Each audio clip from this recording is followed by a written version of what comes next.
부작용들이 생기는 경우들이 있어요.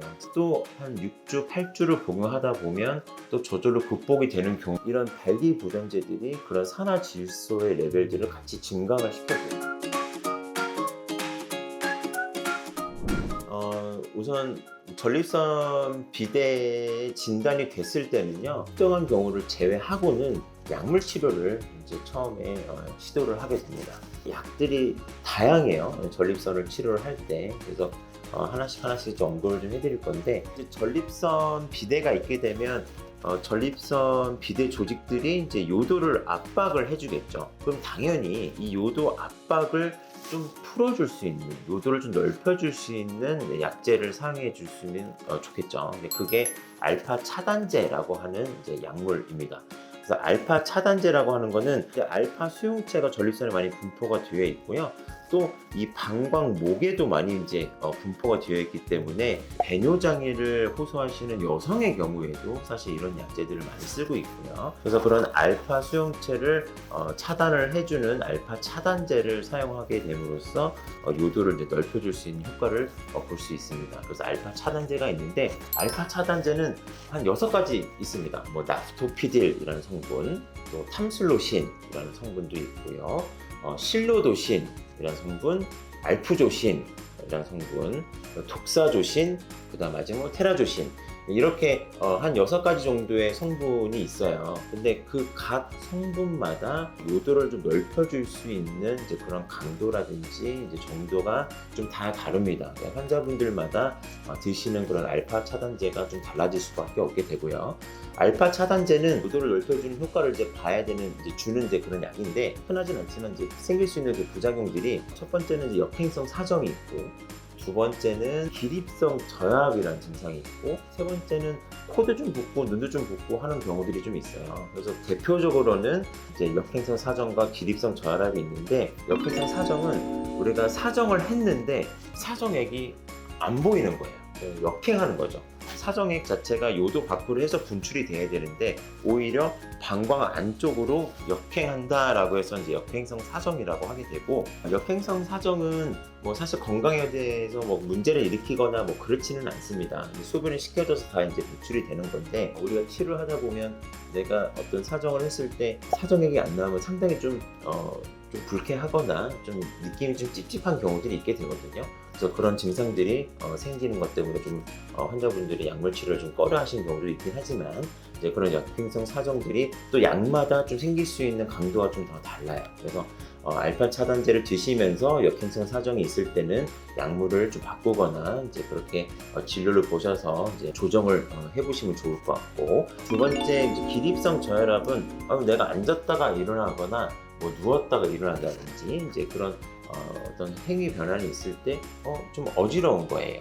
혈압이 좀 떨어짐으로써. 그래서 이제 그런 기립성 저혈압도 생길 수가 있기 때문에, 혹시나 이런 알파 차단제를 복용하시는 분들 중에 이런 증상들이 있으시면 약을 바꾸거나 이제 이런 경우에 좀 덜하고 없어질 수도 있으니까 이제 진료 보시는 이제 비뇨기과 선생님하고 같이 상의를 해보시면 좋을 것 같고요. 두 번째 약물은 5-ARI라고 하는 이제 그런 약물이 되겠습니다. 5알파 차단제라고도 하는데, 이런 전립선의 크기를 줄여주는 약물이라고 이해를 하시면 돼요. 그래서 약 자체가 우리가 남성 호르몬이 이제 DHT로 바뀌는 그 과정을 이제 막아주는 약이 돼요. 그래서 그런 전립선 자체 여러 가지 이제 세포를 이제 사멸시킴으로써 전립선을 이제 좀 크기를 좀 줄여줄 수 있게 되고, 30g이 넘어가는 전립선들, 우리가 정상 전립선이 나이에 따라서 좀 달라질 수 있지만 한 15g에서 20g 사이가 되거든요. 그래서 그런 전립선보다 좀 큰 30g인 경우에, 이상인 경우에 이제 그런 약물 치료를 시도해 볼 수 있어요. 대표적인 이제 약이 2가지가 있죠.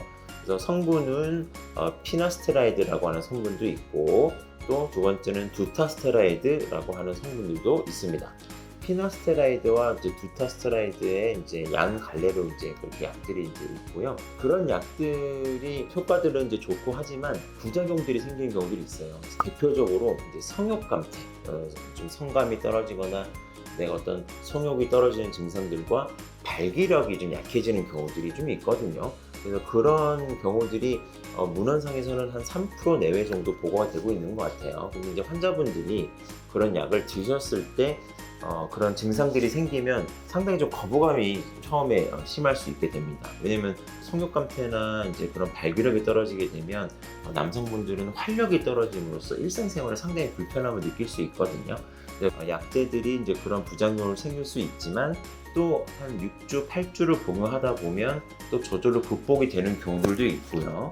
또 어떤 특정 약제는 부작용이 생겼다가 또 다른 약으로 바꿨을 때는 좀 덜한 경우도 있기 때문에 약물을 드시는 이제 피나스테라이드라든지 이제 그런 두타스테라이드 성분의 그런 약물을 드시는 이제 경우에 그런 부작용들이 있으면 그것도 이제 진료 보시는 이제 비뇨의학과 선생님하고 상의를 좀 해보시는 것도 상당히 도움이 될 것 같고, 그런 약제의 약물 변경을 하더라도 너무 그런 부작용들이 심한 경우들이 있어요. 그런 경우에는 불가피하게 이제 수술적인 치료로 이제 이행이 되는 경우들이 있습니다.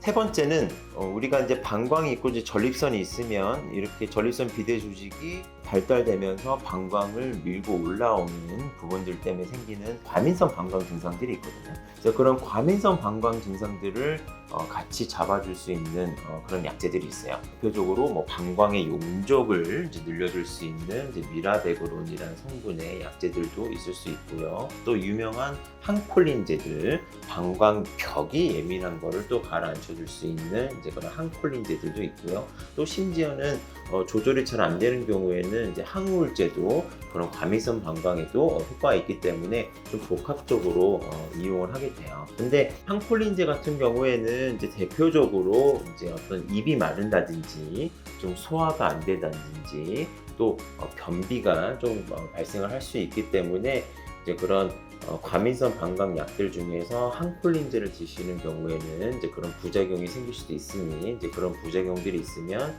담당 선생님하고 또 상의를 해보시는 것도 도움이 될 것 같고요. 네 번째는 발기부전제도 사실 같이 복용하게 되는 경우들이 많아요. 우리가 진료를 보다 보면 전립선이 안 좋아서 이제 배뇨도 상당히 안 좋은 상태들이 있고 거기와 더불어 발기력도 같이 떨어졌어요 라고 얘기를 하시는 경우들이 상당히 많습니다. 이제 그런 이유들은 사실 이제 전립선 질환은 이제 어쩔 수 없이 이제 나이와 또 연관성이 좀 있기 때문에 40대 이후에는 또 이 골반 자체의 어떤 이제 산화 질소의 레벨들이 좀 떨어져 있다든지 또 전립선이 좀 안 좋으면 그 이행대 쪽에 여러 가지 평활근들이 좀 많이 감소가 되어 있으면서 그런 산화지수도 같이 떨어져 있는 경우들이 있거든요. 제가 산화지수를 왜 얘기를 하냐면 이런 발기부전제들이 그런 산화질소의 레벨들을 같이 증강을 시켜줘요.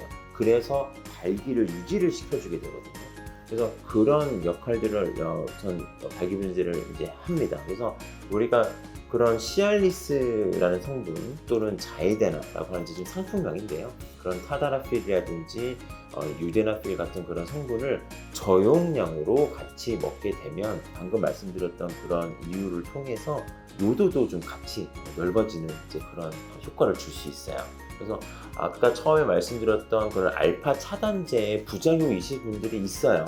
어떤 약을 써도 나는 너무 어지럽고 사성액도 안 나오고 너무 불편하다. 이 약을 내가 복용하기 너무 힘들다. 그런 경우에 이제 백업으로 이제 이런 저용량의 발기부전제인 이제 PDE5 인히비터라고 하는데 이제 그런 약을 같이 드릴 수도 있고 또 알파 차단제를 쓰는데도 같이 병용해서 쓰는 경우들도 있습니다. 그 이유들이 뭐 요속도 당연히 증가를 시켜주는 부분도 있지만 제가 두 번째 말씀드렸던 전립선의 크기를 줄여주는 약제들이 성욕이나 발기력을 약화시킬 수도 있기 때문에 그런 발기부전제, 시알리스나 자이데나 같은 그런 저용량 요법들을 같이 병용하게 되면 또 극복을 하게 되는 경우들이 있게 돼요. 그냥 환자분들이 뭐 나는 약을 통해서 전립선을 치료하고 싶다. 나는 수술적으로 치료하고 싶다. 상당히 다양하시거든요. 그래서 그렇게 약물 치료를 통해서 치료를 이제 원하시고 해야 되는 경우에는 그런 병용 요법들을 이제 하게 됩니다. 가끔 보시면 환자분들 중에서 이제 어떤 어르신을 이제 제가 생각이 나서 이제 말씀을 드리는데 내 친구는 전립선 약을 한 알밖에 안 먹는데 나는 왜 이렇게 알 개수가 또 많느냐?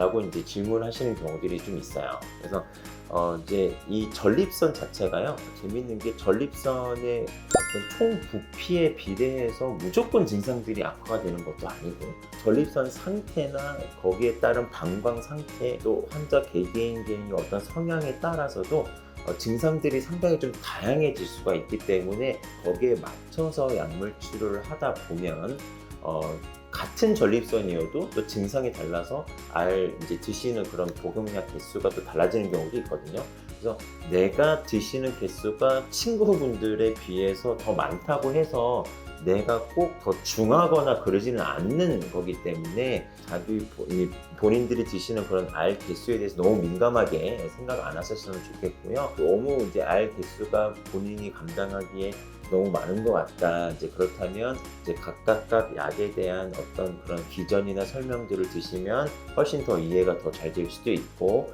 또 가끔은 지금 요 정도에서는 이런 약물들을 좀 제외하거나 그럴 수도 있거든요. 그런 이제 약물에 대한 어떤 개수라든지 이제 복약 같은 것들은 이제 드시는 처방을 받는 이제 비뇨기과과 선생님하고 또 상의를 해보셔도 상당히 도움이 될 것 같습니다.